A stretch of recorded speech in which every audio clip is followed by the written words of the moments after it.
Ataupun mengabarkan sesuatu yang membuat Kinan lemas-lemas-lemasnya. Kalian tahu tantenya bilang apa? Halo Kinan, ya Allah maaf tante baru sempat angkat telepon kamu. Ya Allah Kinan, astagfirullah, kata gitu. Panik lah si Kinan nengok tantenya kayak gitu kan. Tante kamu kenapa kamu panik kayak gitu? Tante yang tenang dulu, tante ngomong baik-baik, kata kan. Rumah tante Kinan, rumah tante kenapa? Kata si Kinan kan. Rumah tante kebakaran, kata. Kebakaran, wak, kebayang gak kalian macam mana paniknya si Kinan itu? Kok bisa kebakaran tante? Gimana ceritanya? Terus gimana anak-anak saya? Alhamdulillah tante aman, anak-anak kamu juga aman, tapi rumah hampir habis kebakar Kinan. Tadi memang lagi mati lampu, tante nyalain lilin, padahal tante udah taruh itu lilinnya di tempat yang aman. Tante juga nggak tahu kok bisa malah ngebakar tumpukan baju yang nggak ada di tempat lilin itu. Ya Allah tante, kok bisa? Apa nggak ada yang ngebangunin tante? Nggak ada sama sekali nak, semuanya tidur. Tante nggak ada ngerasa sesak napas apa itu, nggak ada sama sekali. Tante ini aja baru bangun, baru tahu itu kebakar waktu anak tante yang lagi nginap di rumah kawannya tiba-tiba balik, dia teriak-teriak lah itu sambil gedor-gedor pintu, mama itu kebakaran lo rumah. Baru di situ tante bangun, pas tante sadar itu api udah besar, atap rumah tante udah habis kebakar setengahnya. Kinan bayangkanlah itu, untungnya masih selamat ya Kinan ya Allah, kalau nggak tadi nggak tahu lagi tante gimana nasibnya anak tante tuh pun tak kayak gimana tuh anak tante pula, anak kamu tuh tak kayak gimana ceritanya. Ya Allah Kinan, maafin tante ya, maafin Kinan tante, maafin Kinan tante terbalik pula, maafin tante Kinan, kata ya Allah alhamdulillah tante semua masih selamat gitu. Udah tante nggak apa-apa, tenang, ini namanya musibah, nggak ada yang tahu. Alhamdulillah lah ya Allah, tante masih dalam nyamahi, masih bisa dilindungi. Makasih juga udah jagain anak-anakku ya, kata si Kinan kan. Nah udahlah, tadi kan sebenarnya nanti ngos-ngosan aku bentar, aku minum dulu. Nah udah lah tuh kan, abis itu Kinan nanya lagi, tante ingat nggak tadi pas kebakaran tuh jam berapa, katanya. Tante nggak tahu mulai kebakaran jam berapa nak, tapi yang jelas yang tante ingat, tante itu kebangun jam 2:15. 2:15. Ingat kalian tadi kan, pas jam 2:15 ini Kinan lagi ngapain? Jamnya sama persis sama waktu Kinan kebangun setelah mimpi sosok manusia kepala kerang ngasih duit habis itu marah tuh. Nah kok bisa sama itu kan? Apa mimpi itu ada kaitannya dengan kebakaran rumahnya tante? Nggak tahu juga. Kinan juga nggak berani nebak-nebak, apalagi aku. Waktu itu dia hanya mampu berdoa dan juga bersyukur karena Allah Subhanahu Wa Taala masih melindungi dia, masih ngelindungin anak-anaknya, masih ngelindungin tante sama ponakannya. Ya Allah, coba lah kalau misalnya anak tante nggak datang itu, apa nggak terbakar itu rumahnya totalitas kan. Nah udah selesai ini teror horornya? Belum. Ada teror horor lain yang menurut Kinan ini adalah teror yang paling nggak masuk akal ya. Apa tuh? Jadi ceritanya malam itu Kinan ini dapat tugas dinas ke salah satu kota di Jawa Timur kan. Berangkatlah itu dia dari Jogja bareng sama kawan-kawan kantornya naik mobil. Nah sepanjang perjalanan perasaan Kinan tuh memang udah nggak enak, resah, udah agak deg-degan gitulah perasaannya. Tapi nggak tahu nih kenapa. Dan di sepanjang perjalanan itu ada aja kejadian aneh Yang pertama bensin mobil tuh tiba-tiba habis padahal baru diisi.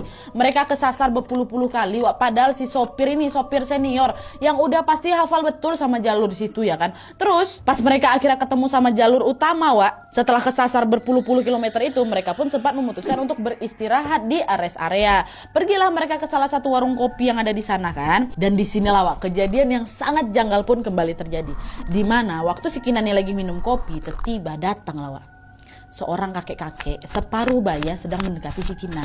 Dengan suara yang lirih seperti berbisik, kakek-kakek itu berkata, "Nak, gantiin supirmu kalau kamu mau rombonganmu selamat." Apa?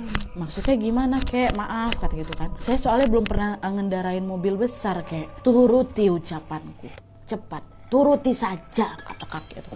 Abis ngomong kayak gitu, kakek udah langsung pergi dan ninggalin si Kinan kan. Nah kaget lah si Kinan ini kan, kok tiba-tiba kakek itu ngomong kayak gini. Suruh ganti supir, aduh apa jangan nanti ada apa-apa ya gitu kan. Dah antara percaya dan gak percaya, Kinan pun langsung lah nyamperin Pak Supir tadi itu juga. Pak Supir itu lagi istirahat kan Pak, saya aja ya Pak yang gantiin Bapak nyetir ya. Tapi Bapak nanti duduk di samping saya sambil manduin jalan biar saya ini fokus dan gak kesasar lagi. Kata si Kinan bilang kayak gitu. Dan kalian tahu si supirnya bilang apa? Pak supir itu bilang, alhamdulillah ada yang peka. Silakan Mbak, silakan gantikan saya yang bawa mobil. Saya nanti duduk di samping Mbak. Kaki saya memang dari tadi gemeteran Pak. Mbak, gemeteran terus rasanya dari tadi. Saya nggak kuat itu nginjak gas katanya. saya mau cerita sama rombongan tapi saya nggak enak, kan saya ini udah dibayar, nanti dipikir saya nggak profesional, kata si bapak supir ini. Belum reda kagetnya si Kinan sama kedatangan kakek-kakek yang tadi, makin kaget lagi lah dia setelah dia tahu ternyata bapak supirnya ini betulan lagi sakit kakinya. Kok bisa pas sekali ini kan? Kinan ini sebenarnya penasaran, ada apa nih, tapi dia memilih untuk tidak bertanya apa-apa. Oh ya udah Pak, nggak apa-apa, nanti biar saya yang gantiin gitu kan. Udah selesai istirahat bentar, Kinan lah yang bawa mobil untuk menuju ke tempat hotel gitu. Akhirnya rombongan ini pun sampai lah di lokasi jam 3.45 dini hari. Mereka menginap di hotel dan masing-masing dari mereka mendapatkan satu kamar. Nah karena hari itu memang masih gelap, masih jam 3-an kan, rombongan itu pun memilih untuk beristirahat di kamar masing-masing. Udah gak ada kumpul-kumpul lagi, udah balik tidur kalian di kamar masing-masing kan. Kamarnya si Kinan pula waktu itu kebetulan terletak paling pojok di sebelah barat, Wak. Dan kebetulan Kinan ini mendapatkan kamar yang paling besar, kasurnya king size, nyaman kali harusnya ya kan. Nah tapi pada saat itu Kinan ini kayak gak bisa tidur, Wak. Padahal capek kali lah harusnya. Nggak tahu kenapa masih nggak enak aja gitu perasaannya. Dan dia pun memilih untuk berwudu dan berzikir sembari menunggu waktu subuh. Kinan duduklah waktu itu di pinggir ranjang kan, dengan mukena lengkap dan juga tasbih yang memang melingkar di tangannya. Nah pas dia lagi berzikir ini, Wak, tiba-tiba suhu ruangan itu turun drastis. Dingin kali, nah dia macam aku lagi masuk dalam kulkas katanya. Dan saking dinginnya Kinan pun langsung matiin AC kan. Tapi ternyata tetap nggak ngaruh juga. Tetap dingin tuh bikin si Kinan ini menggigil, Wak. Kan aneh nih kan. Nah masih keheranan dengan suhu yang tiba-tiba dingin itu, Kinan pun kembali dikejutkan dengan teror horor yang kembali lagi terjadi. Dimana pada saat itu di kejadian sebelumnya kan Kinan ini memang selalu pas ketiduran dia selalu ngerasa badannya dipindahin ya kan. Tapi kali ini beda, Wak, bukan mimpi. Kinan betul-betul dalam keadaan sadar nih, Wak, dengan mata yang terbuka. Kalian tahu si Kinan nengok apa waktu itu? Dari arah pintu, Wak, Kinan melihat ada sesosok laki-laki tampan ganteng kali. Nah dia gagah, wajahnya bersih, dia pakai gamis, pakai sorban warna putih gitu, ala-ala orang-orang Arab gitu lah, Wak, tapi ganteng. Dan sosok laki-laki itu betul-betul terlihat nyata, betul-betul macam lagi ya ngelihat orang biasa, Wak. Kakinya apa? Tapi di situ Kinan otomatis langsung yakin bahwa oh ini bukan sosok manusia. Kenapa? Karena satu-satunya pintu kamar di sana sudah terkunci. Dari tadi juga nggak kedengaran ada suara pintu terbuka. Kok mau masuk dari mana gitu kan istilahnya. Langsung Kinan tengok ke arah laki-laki itu kan. Betul. Makin dilihat sosok itu pun melayang. Astagfirullahaladzim, apa lagi nih? Kinan bacalah doa dalam hati itu kan, Wak. Nah tapi sosok ini terus nih melayang mendekati Kinan sambil tersenyum.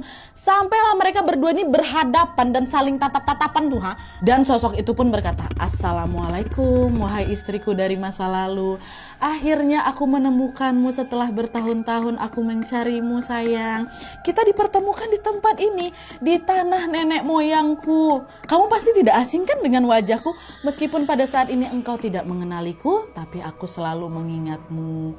Bahkan aku selalu mengingat bau tubuhmu. Kembalilah bersamaku, mendampingiku seperti dulu. Aku akan mengabulkan semua permintaanmu, apapun itu. Gak perlu lagi kau merasakan sedih dan susah, wahai istriku." Gitu katanya.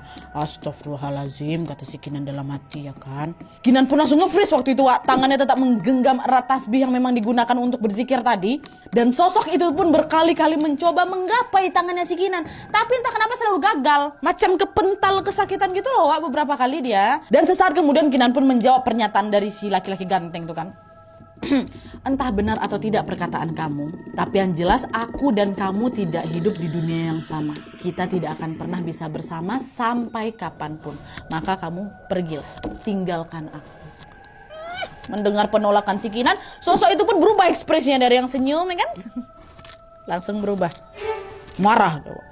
Dan bajunya yang tadi tampak macam sultan-sultan Arab ya kan langsung berubah juga, Wah. Tiba-tiba aja pakaian itu berganti menjadi seperti pakaian raja zaman dulu lah gitu, lengkap dengan pedang di tangannya dan ada